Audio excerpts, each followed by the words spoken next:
สวัสดีตอนเช้าเด้อพ่อแม่พี่น้องเขาบอกไปแล้วฉันก็ฉันเพิ่งกับสองสาวสารวันมันนี่มาเห็นเมนูตำบักถั่วกินกับมันปลาแดดเดียวที่เขาเห็ดมือนะเลยเนาะแห้งแล้วแห้งโคตรเดี๋ยวซื้อให้เบิ่งจังหน่อยหนึ่งเขาซะก่อนเนาะถางมาเขาไว้ก่อนไปถอดปลาถอดซิมเบิ่งแล้วเมื่อวานแซ่บเดี๋ยวจะได้กินทำการทอดกินกับตำบักถั่วหอม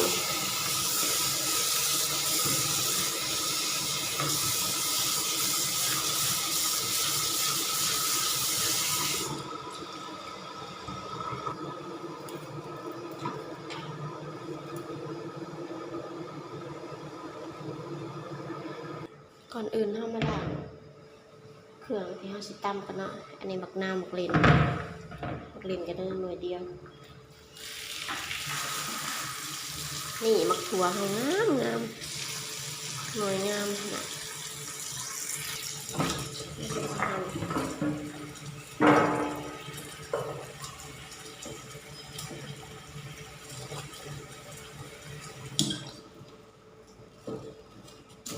หั่นเส้นน้ำเกลือไว้ก่อนเนาะแล้ล้างมันจะสะอาด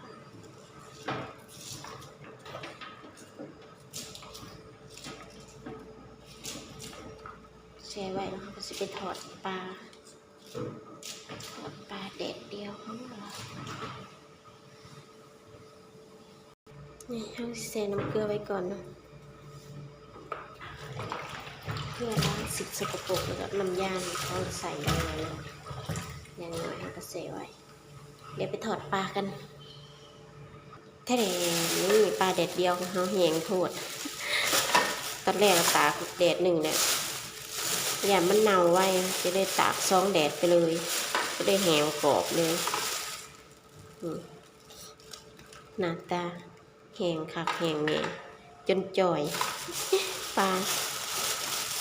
ตัวหน่อยแห้งหน่อยไปอีกเป็นทอดสมิงว่ากิน2 คนให้กินบุบเบิดดอกทอดหลายก็ได้ตอนเพลแล้วทอดใหม่น้ำมันถอดเมื่อวานเนาะเพราะว่าลองชิมเบิ่งแล้วถอดกินเบิ่งแซ่บนัวบกเค็มเพราะว่าใส่เป็นนัวหลายกับเกลือถอดไฟอ่อนๆเนาะเพราะว่าปลามันแห้งโพดถ้าว่าเราถอดไฟแห้งมันสิไหม้ก่อนแล้วมันบ่สุกเนาะเลยใส่ไฟอ่อนๆสุดเลยก็ค่อยทอดไปใส่ทีเดียวกันเลยบอกเราก็คอยพลิกไปพลิกมาเลยก็สุกเองเนาะ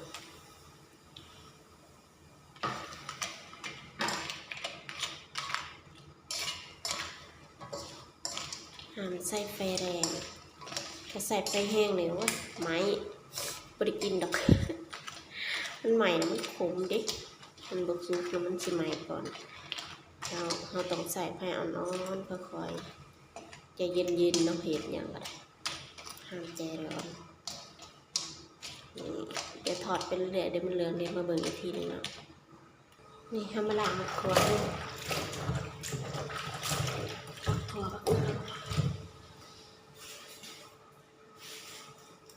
กระเทียมเพิ่มไปล้างใส่ซ้ำพริกแห้งกระด้างนะเอาโบราณเลยไม่ติดฝุ่นนะตากแห้ง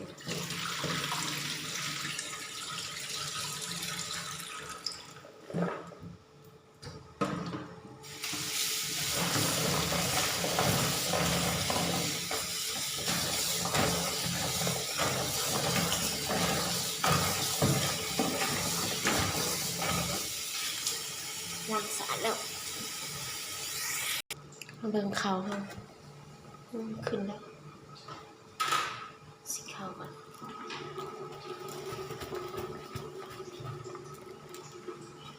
เอาหนึ่งใส่หม้อไปฝาดแป๊บเดียวเขาซุกไว้กันนะ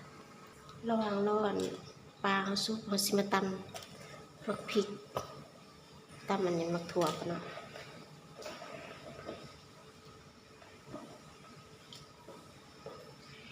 ใส่เกลือหน่อยหนึ่ง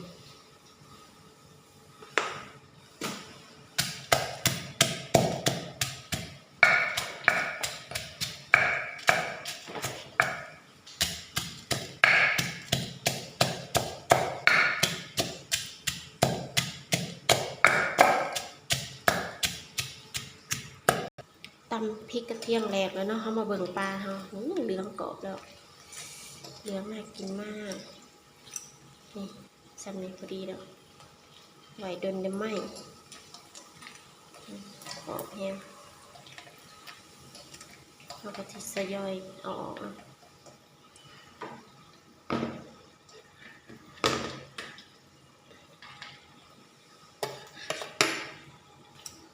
ตัวได้มันสุกแล้วก็เอาออกตัวได้ยังบกกรอบเลยทอดไปเรื่อยๆ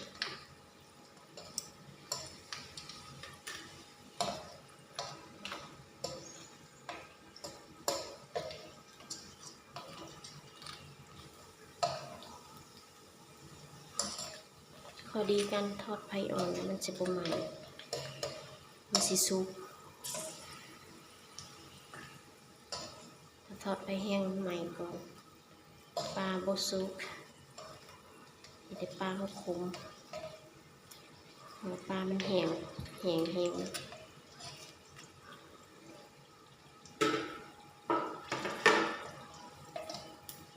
ได้2 ตัวนี่ทอดปลาซุกแล้วเนาะเอากระมาซอยเขาซุกแล้ว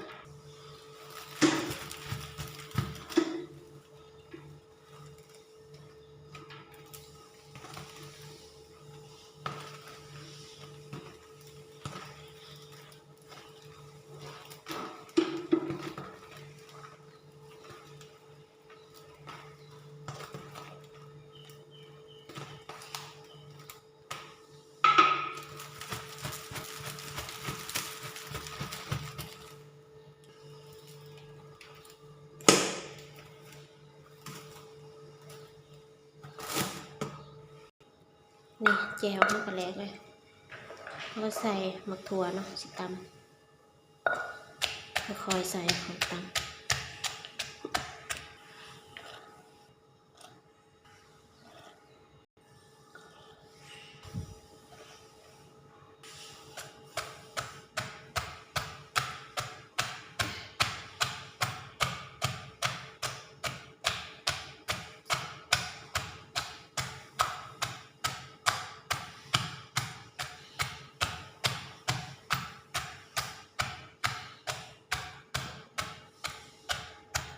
เขาตำหมักถั่วพอแหลกๆแล้วเขาก็จะมาปรุงเนาะใส่บุหรี่ลงไป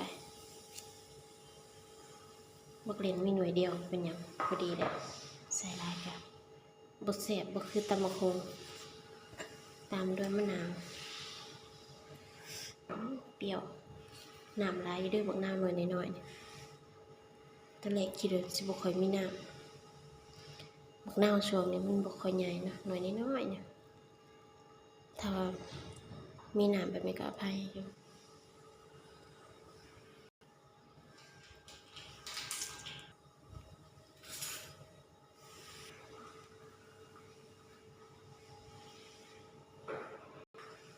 เขาใส่แบบโบบีบน้ำพร้อมเนาะบักนาวใส่3 หน่วยพร้อมหน่อยเขาใส่บักนาวแล้วเขาก็จะมาปรุงเนาะใส่น้ำตาลปิดไปหน่อยหนึ่ง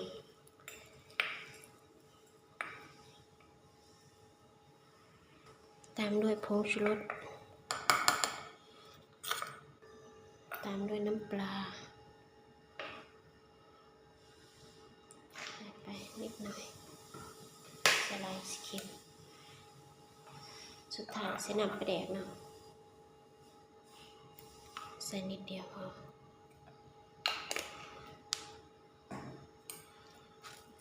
ตำส่วนผสมให้เข้ากันแล้วก็แล้ว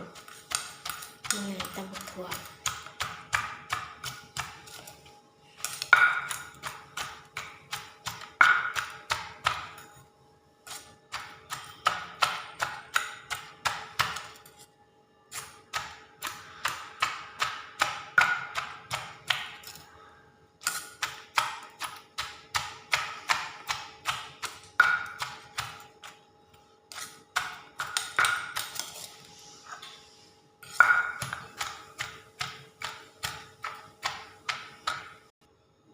แต่มันเครื่องปรุงมันเข้ากันลองชิมเบิ่งเนาะ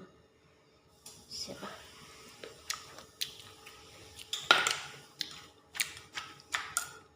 พอดีแล้วเปรี้ยว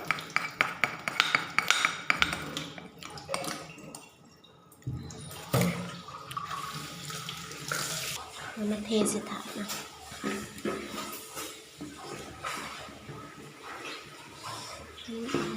ก็จะแซ่บนี่แล้วเรียบร้อยตำมะครัวกินกับปลาแดดเดียวเอาไปนิดหน่อยแดดเดียวหอมๆกรอบๆกรอบๆนะทอดกรอบๆอร่อยแซ่บมาเด้อกินข้าวน้ำกันคลิปนี้อำลาพาจากไปเพียงเท่านี้เด้อขอบใจหลายๆที่เขามาเบิ่งมาชมสบายดี